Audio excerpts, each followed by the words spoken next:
Introducing On the Horizon, a podcast by Horizon Resources Cooperative, supporting farmers and ranchers across northwest North Dakota and northeast Montana. Join host Levi Hall as he engages with agronomy experts, grain traders, and community leaders, sharing insights to help you make confident, informed decisions for your operations. From market trends to practical advice, we bring you the conversations that matter. Horizon Resources, solutions for your success. Welcome back to another episode of On the Horizon. This week, I have Darin Hunhoff, the Executive Vice President of Energy, and Jason Schwantz, Senior Vice President of Energy for CHS. Now, those titles sound impressive, but what you really need to understand is Darin Hunhoff leads the entire energy team at CHS. So he reports directly to the CEO, and Jason reports directly to Darin. So we have two of the top guys at CHS in the energy department. We have the two top guys from the energy team at CHS. I'm really excited for you guys to get to listen to this one. This was a blast to record. Lots of knowledge and really exciting look into where the energy markets are headed. Enjoy the show. Your engine needs premium diesel fuel that works as hard as you do. Cenex premium diesel fuels are precisely formulated for maximum filterability and biostability to keep contaminants from damaging filters, pumps, and injectors, so your engine runs cleaner, stronger, and longer. Cenex Roadmaster XL, Cenex Ruby Fieldmaster, better fuels for better performance, period. Welcome back to another episode of On the Horizon. This week, we have two very special guests that happen to be in town for Jeff Watts' retirement party, Darin Hunhoff and Jason Schwantz. Guys, thanks so much for coming into the podcast. Thank you for having us. Yeah, well, so why don't we go ahead and talk. Jason, you've been on the podcast before. I have. You Excited to be back. Yeah, you did a phenomenal episode. We did that one virtually, so this is your first time in studio, but we did a great episode about how, more or less, how does the crude move from the tar sands of Canada to Ruby Fieldmaster in the farmer's tank. Yep. And so today we're going to do a little bit of a spin, but you've been with CHS for a while. Give us a little bit of your background. No, I have been with CHS for 28 years. I grew up in a farm in Plainview, Minnesota. It was a dairy farm. We farmed dairy cows. We had 50 cows, milk cows for quite a few years. Went to college in River Falls, Wisconsin. Ended up in Ellsworth, Wisconsin at a feed mill fertilizer plant. From there, I went to work for Harvest States on the grain side. Harvest States and Cenex merged together. And I have been at CHS/Harvest States for 28 years. And I still do farm on the side in Plainview, Minnesota. My mother lives there. And I really like the agricultural side of the business, but I also love the energy side, and I love how they blend together. Yeah, absolutely. Darin, give us a little bit of your background. Yeah, sure. Great to be here, Levi. And like Jason, I've been with CHS a long time, just a little more than 3 decades with the company or its predecessor companies. When I started, it was called Cenex. Mm-hmm. I grew up in southeast South Dakota and part of a family ag business, and joined then Cenex, now CHS, a long time ago. Been a great chance to be a part of the cooperative system, and most of it a part of our energy business. Yeah. Well, I really appreciate you guys making the time to come in here for this. I don't know if our listeners understand just how busy your guys' schedules are. So for you guys to take time, I really appreciate it. So today we're just going to really have a loose and free conversation about the future of energy, which to me is a real exciting thing. You know, we see all sorts of different stuff. You know, it used to be that ethanol was the crazy thing, right? That was the biggest change, the biggest disruptor we really seem to have. And now we've got electric vehicles are all the rage. You can't watch a movie without seeing a product placement of an electric vehicle anymore. So that's where I kind of want to start. And let's just jump into what are your guys' views on electric vehicles and what's that future look like? Yeah, I'm glad to jump in, Levi. We've been doing a lot of work in this space. Obviously, we've been in the energy business for almost 100 years as a cooperative system, and we intend to be here another 100. So we have to look into these things. Some of our work is really centered on something we call scenario planning, which is simply looking at the future and saying, what are the 2, 3, 4 things we think are going to be the big drivers? And you already mentioned one of them.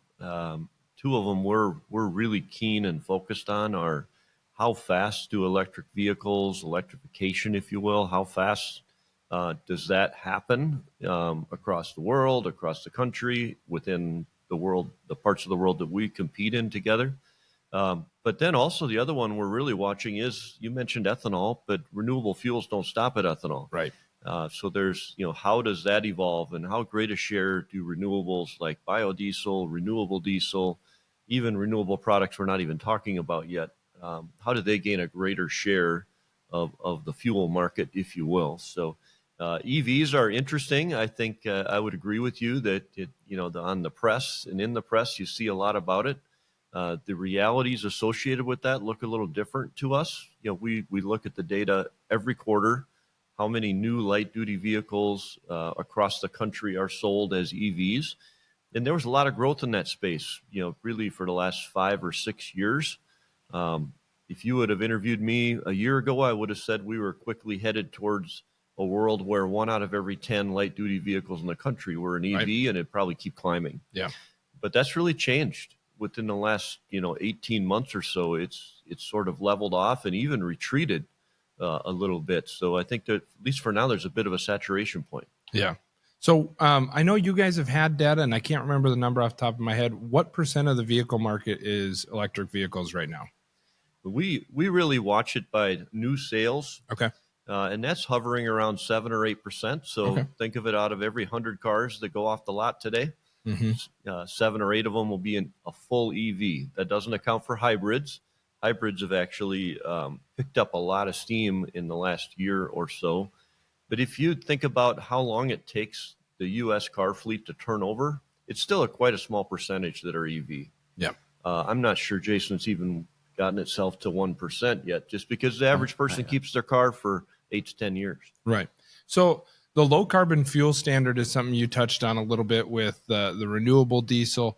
You guys currently don't produce you don't do any of the cracking of the low carbon fuel standard type, whether it's that renewable diesel or renewable jet fuel or any of that stuff, because you guys have 2 refineries, but both of them seem to be firmly rooted, and you guys just finished a big investment in Laurel. What's the future kind of look like there? Yeah, I could take a first shot, and Jason, you can add. We think we're going to be using petroleum crude oil for a long, long time. So, our research and our scenarios don't paint any world where that goes to zero. Both refineries are really well positioned in the middle of the country to do that. At the same time, we're watching this renewable diesel thing really close. Most of the demand for that is not in our backyard. And that's really a big driver for us. We're built to supply cooperatives and farmers across the heartland, really from the Rocky Mountains, over to the Great Lakes and down to Kansas. None of those states, the closest one would be Washington State, that has this low carbon fuel standard.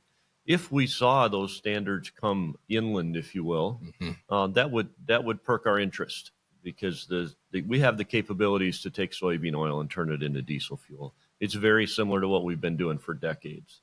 But until we see a demand for that product from our owners, it's not something we're investing capital in today. Yeah.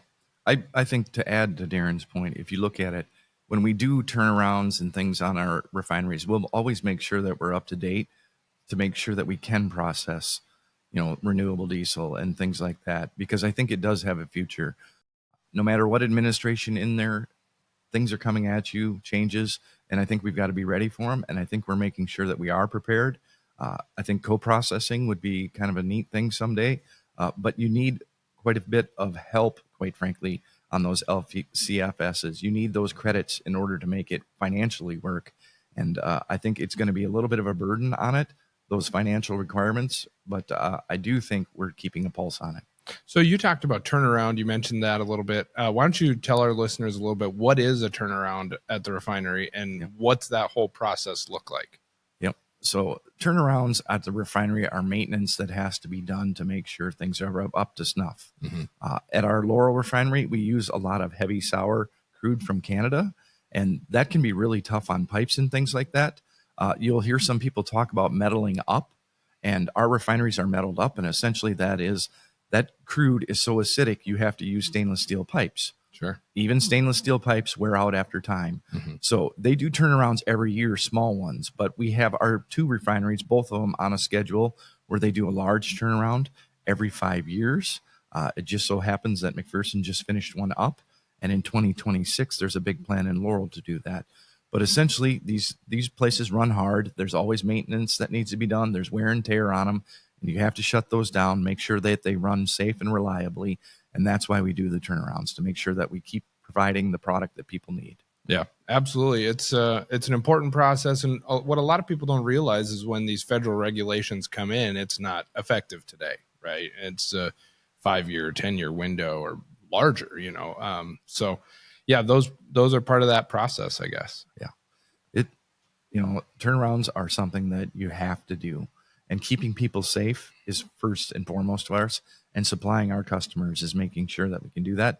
The other thing we like to do with our refineries and make sure, since we're an ag company, how can we optimize diesel in those? Right. You see a lot of refineries are 60-40 gas. We're over 50% at Laurel to diesel. And that's what our owners, Horizon, the others need. And that's what we're going to focus on, is that diesel production if we can. So talk to me a little bit about why is it that this one is geared so heavily diesel? Is it just that's purely the demand? And why do we see that much more diesel demand in our demographic versus others? I can take first crack at it. If you look at it, quite frankly, we're an ag company. What does ag run on? Tractors run on diesel fuel. Construction. We're in the rural markets. We're not in the bigger cities where you have all that driving going on. There's driving going on, and we still have to produce some gas. But if you look at it, our core is diesel fuel, and that farm ag diesel, our premium diesel fuel products, that's what we're really good at making. Now, I'm not going to lie. If you look at the cracks on diesel, they're better on gas too. So there is a financial advantage for us to do that. But that financial advantage gets paid back to our owners. So we want to make sure we're doing the right thing for our owners, not only because of their needs, but financially when we pay that patronage. If diesel's the right product to make, that's what we're going to do. Sure. Yeah. I think another thing I'd add, Levi, is our previous conversation about electric vehicles.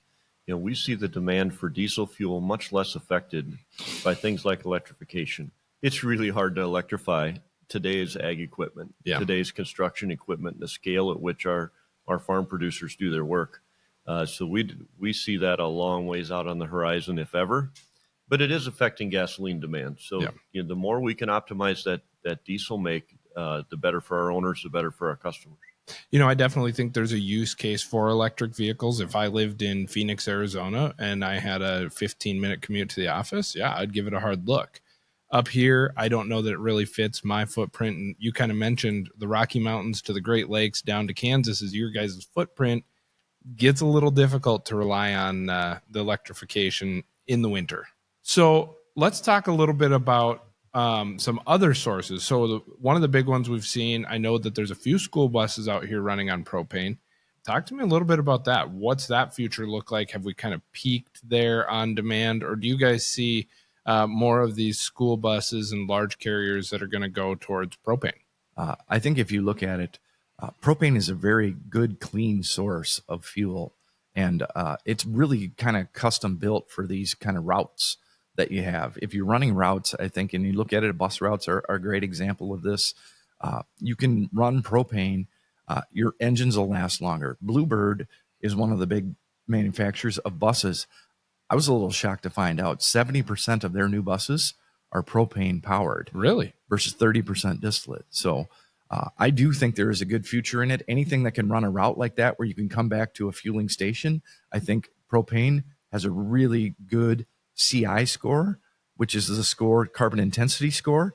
And I think it's a good, clean method that also reduces engine wear, and engine life is longer, so they can use those buses longer. But I think in propane and in school buses, there is good opportunity for that product, and it's going to stay.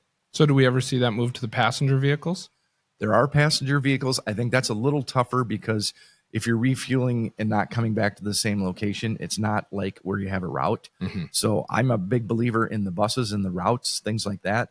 I'm not probably as big a believer in propane in passenger cars. Not saying it's not possible. You can do it, but just a little bit different because it's not in a route where I think if you're running that route, propane's the way to go.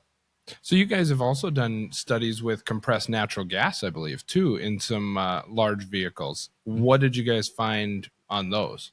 I can take that. Yeah, CNG was all the rage not that long ago, and it really came on the scene at a time when natural gas prices were significantly lower on a per BTU basis than gas and diesel prices. Think back to when crude oil was $100 plus, we had $4 gasoline, those kinds of things. And natural gas was a better option, or was beginning to be a better option, more economically as much as anything.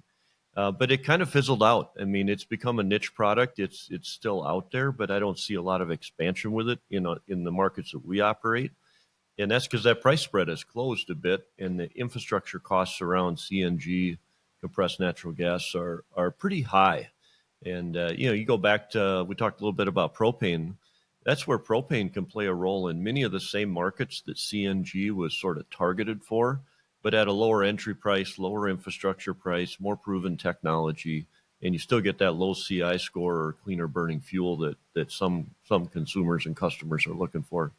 So what about, President Trump has talked a lot about nuclear, right? And I believe more nuclear to support our electric infrastructure, especially in states like California, where we have constant brownouts. Do you guys ever see something like nuclear moving into vehicle propulsion? That's not on our horizon today. I think that Levi, you spoke to the most likely way that nuclear will expand. And if we had some people way smarter than us around the table around, how do you really create energy in the most efficient way, they would get to nuclear pretty fast if we had some engineers and scientists sitting here with us. Of course, there's other things around nuclear to manage the risk associated with it that are more difficult. But when we look at the expansion of electrification of all sorts of things, not just vehicles is actually a pretty small thing, right, compared to just industry growth, the data centers and all of that. Right. I think nuclear is going to be back on the scene for that kind of application. You kind of touched on data centers. It's one thing I've been asking a lot of the big brains when I get them on. So I'm interested to hear, what are your guys' thoughts on AI? How are you guys using it within the energy team at CHS or company wide? What are you guys seeing for the development of AI? Yeah, we're trying to learn as much as we can, like everybody else. It's coming at us quickly, and trying to get some of our best people, often kind of next generation leaders, working in that space. And it's amazing the kind of things that you can use that for, really to upgrade the kind of work that our people do. So I think that, the initial uses of it are taking tasks and work that are, quite laborious, if you will, but somewhat repetitive, and saying, well, let's have AI do that kind of work so that our people can do more forward-looking work, more valuable work. And I think that is just going to continue to grow to get the most out of the people we have, and get some efficiency, right? We're all trying to drive cost out of the supply chain, out of the business. I think AI is going to play a role in that. Yeah. I think if you look at AI, I think Darin's right on. We're not going to replace people with that. People do business with people. But I think there's those tasks maybe that are easier done by that. I think our refinery had an example. We are going over to SAP to for our IT systems and things like that. And they had a 9-digit number, thousands of them, from one system that they needed to fit into a 5-digit number in SAP. And they used AI, and it sorted those numbers and got them all over to 5-digit codes in like 72 seconds. Yeah. If we were to do that, the manual way, it would probably, I don't know, it might take 72 days. Yeah. I don't know, but it could take a long time. If you look at it in our pricing department, when we go out and get prices, we're using robotics now, which is an AI form too. It's we have one called Herbie, but it goes and gets the prices, puts them in our system. Quite frankly, so a person doesn't have to do that. It saves time, saves money, and it's more accurate. And I think that's where I see a lot of AI things coming into place. Yeah. What else is coming down the pike? I mean, you guys announced a couple years ago at the CHS annual meeting, there's a big investment in Laurel specifically. So what else is coming down the pike that, whether it's Horizon Resources or our member owners, what can we expect to see from the energy team at CHS? Yeah, we're going to continue looking forward into these scenarios to see how the world plays out.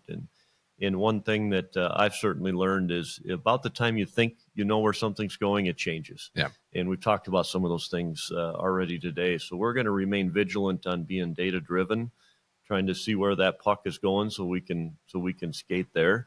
I think renewables is going to be something that stays really high on our radar. You think about the cooperative system owned by farmers, raise crops like corn, soybeans, canola that can be converted into feedstock to make fuel. That's a sweet spot for all of us, right? If we can take a crop that's grown by the people that own us, convert that into the very fuel that they and rural America needs, we're all over that. It's just a matter of finding the right time, the right investments, make sure we can get a good return. Yeah. We've been in things like ethanol a long time, but renewable diesel is going to be on the scene. Sustainable aviation fuel, I think, is an exciting opportunity. It's complicated, but the idea of taking corn, turn it into ethanol, turn that ethanol into jet fuel. The unique thing about the airlines is in their desire to decarbonize, they don't have a lot of options, right? There's not going to be any batteries put on airplanes anytime real soon. I don't want to be on that flight when they run out. Yeah, I'm not sure. Not the test flight anyways. The nuclear is not an option there either, I don't think, directly. So if we can find a way to do that, you're solving a problem that the airlines, forget about the regulatory, that the airlines really want to solve. That could create a whole new market, almost a revitalization of the corn market if you go directly to the farm gate. So those kinds of things are exciting to us to keep our eye on and find the right time. And then you go a little further out. Hydrogen is something that we find interesting. That's one I missed. I think there's a lot of barriers to that in the short run, most of them cost and infrastructure related. Mm-hmm. But we actually know a thing or two about hydrogen. We have huge hydrogen plants at both of our oil refineries. That's one of the key components of cracking petroleum or crude oil into diesel fuel is using hydrogen. So the world evolves to a place where hydrogen can be used more directly as a fuel source. That's a competency that we have. We know how to do it. It's going to take a lot of money and a lot of innovation to get there. That's probably out into our kids' adulthood before you see that kind of activity. Well, you look at electric vehicles and the infrastructure is still something that they're struggling with, right? And this has been something that's been really commonplace for the last 10 years. So the infrastructure system is no joke. That is something that it takes a lot of investment from a lot of different people because one party cannot just step in and do it. Yeah, Levi, just especially here in rural America. We're in Williston, North Dakota today. Jason and I spend most of our time traveling rural America, and the infrastructure there, whatever challenges there are in New York or Chicago, it's a whole different game out here. And Absolutely. So to bring a new fuel to market in a rural environment does take significant infrastructure investment. Yeah. One thing you'll see us do too, and we've done this on behalf of our owners, we have a Miles City location where we actually put in a Tesla charging station. It's part of the world nowadays, and we got to figure it out. Is it our station's going to have gasoline and then diesel fuel and then electric too? We want to stay in touch with it, and we put in a Tesla charger to learn about it, and it's been quite the experience. When we first put it in, there weren't many charges, but those charges have really increased. Tesla had a hole basically getting out to the parks out there. Mm-hmm. Our station happened to be there. They paid for it. They charge us per charge, and we get the inside sales on it. But it's been a nice tool to help us learn on this, quite frankly, so we can help our owners in the future too if this product does take off. One thing I do see with electric, though, I think you're going to see that, and you do see it already on the coasts more, where there's more people. The last place to get saturated or where it's going to come is probably that Midwest. Yeah. Because of our ag rural base, some of the things you mentioned, temperatures in the wintertime, just things like that are a challenge for electric in our areas. A lot more distance driving than what you see in LA, right? So it's definitely, there's some hurdles here. Like I think, Darin mentioned the hybrids, there's some of our growers that have bought hybrids that absolutely love them. They're getting 40, 45 miles per gallon with a minivan, that type of stuff. I mean, there's a lot of credence to something like that. Everything has a place, and I think it's going to be, how can we work to make sure that all of these things, quite frankly, supply or energize, the United States. The other thing I think that's become different is it's a global game now too, and we have to keep an eye on what's going in other places.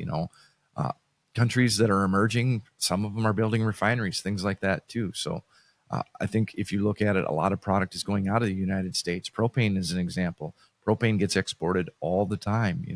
There's more exports than there is demand in the U.S. And I think we have to keep an eye on that to make sure that we supply our owners with what we need. But we've got to watch the prices that way too, because it is quite frankly, a global game nowadays. Yeah, it really is.